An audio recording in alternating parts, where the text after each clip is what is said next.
Location ఇట్లా నువ్వు ఇట్లా తీసుకో.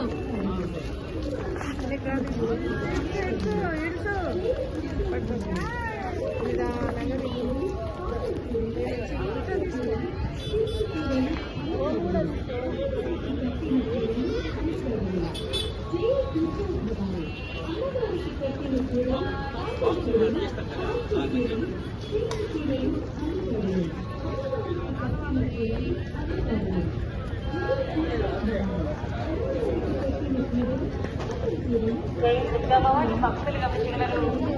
మరికొంచెం సేపట్లో శ్రీ అమ్మవారి మహానైవేద్యం సందర్భంగా అన్ని దర్శనంలో నిలుపుదల చేస్తారు. కావున భక్తులు గమనించగలరు. 11:45 నుండి 12:15 వరకు అన్ని దర్శనంలో నిలుపుదల చేస్తారు. కావున భక్తులు గమనించగలరు. జై దుర్గా భవాని. అమ్మవారి మహానైవేద్యం సందర్భంగా అన్ని దర్శనంలో నిలుపుదల చేస్తారు. కావున భక్తులు గమనించగలరు. 11:45 నుండి 12:15 వరకు అన్ని దర్శనంలో నిలుపుదల చేస్తారు. కావున భక్తులు గమనించగలరు. జై దుర్గా భవాని.